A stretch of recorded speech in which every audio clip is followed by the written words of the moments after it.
All right, I got Noreen in Pontypool on the line. What's your question for David? Yes, David and Greg. I would like to know something about Connexus. The last time you were on, David, in May, you spoke about the company, and it was around the $90 mark then, but it's tumbled since then. Can you give me some insight in it? I've been watching it. Okay, thank you. Absolutely. So, Noreen, another reason to use stop losses. Look, we actually talked about this at the time. Connexus is a company that has had tremendous momentum in its business, tremendous revenue growth and sales growth. They provide logistics software to large multinational companies to help them manage their delivery of product to their customers and prioritize and so on. And in a company that has had high momentum, if you disappoint, you get punished.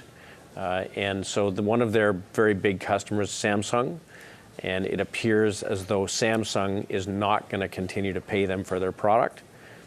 That's a shot at the company. Yeah. And so you have to ask the question, what are they seeing that other people are not seeing? Stock broke down from about $78 or $79 and dropped into the low 60s.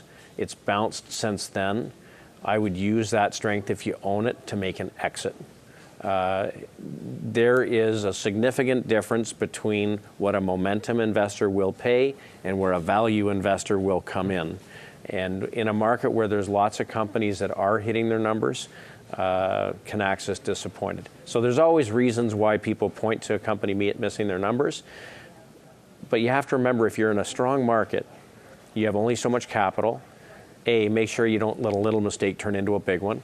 And second, you don't have to polish the pits. You go and make sure you're focused in companies that are firing on all cylinders, because you maybe only need 20 positions in a portfolio to build a diversified portfolio.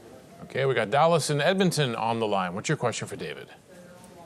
You alluded to Mastec during the first call of the show. If you didn't own it today, would you be a buyer of it? Yeah, so there is a very large technical base in the stock, traded between about $34 and about $41, going back to November of 2016. So that stock is within that range, and it's pulled back a number of times into these prices. So I think that there's a lot of people who think that infrastructure spending may not actually come in the U.S. I don't buy that. They are in secular themes. So yes, I would buy the stock here. I think that you can buy it and you could use a stop of like $35.50 or $35. So you've got like $4 worth of downside in it. And that's how I'd take the position. Okay, we got Roger in North York on the line. What's your question for David? Thank you for taking my call. My question is on Dow Chemical. I appreciate Dave's opinion. Thank you. Okay. So Roger, as an active manager, we're all about targeting, right? Trying to identify key themes. And one of the themes that's starting to play out in this market is materials. And materials not in all the obvious places, but chemicals would be one of them. And so then you look for companies going through positive change. And of course, Dow and DuPont putting things together, and then there's going to be opportunity to spin out a lot of businesses. So we think that Dow has lots of opportunity. The economy's growing nicely. Their business is improving. You pick up a very nice 3% dividend. And if the U.S. economy continues to perform, the stock's going to do well. It's recently pulled back from sort of 67 to 63 in the weakness over the last couple of weeks. I think it's a great opportunity to buy it, and I think the upside targets are substantial. So this is a great yield-paying name with lots of catalysts that can provide growth in the stock price. Street likes it too. 16 buys, 4 holds, 0 sells, and they have a current target price of $73.59. That would be more than 15% upside from where we're trading today. Yeah. I'll just leave it on this. If we get pulled back over the next few weeks, I would buy this stock down to about $61, which is where the long-term moving average is. So, you can buy, pick away at it in here, and if the market got sloppy, pick away at it slightly lower also. Slightly lower. All right. We got Barbara in Toronto. What's your question for David? Honeywell, and what your guest's opinion is on Honeywell and whether he would buy it, and if you can give me the consensus, I would appreciate it. Sure thing. Thanks for the call. So, Barbara, one of the nice things about a bull market is that secular themes go on for a long time, and you can get focused in specific companies that are benefiting from those themes and take advantage of them for a long time.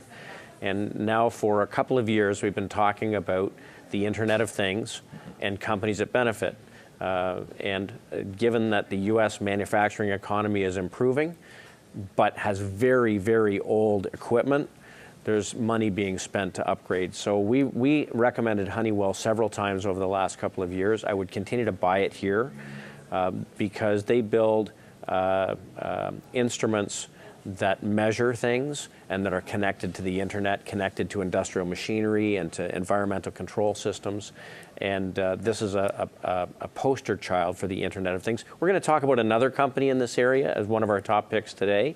But I would continue to buy Honeywell. I like the tease, but not the reveal. All right, Barbara, as far as the street's concerned with Honeywell, we have 7 strong buys, 8 buys, 4 holds, 0 sells, and they have a current price target of $144 and change, which would be about 4.5% up from where we're trading right now.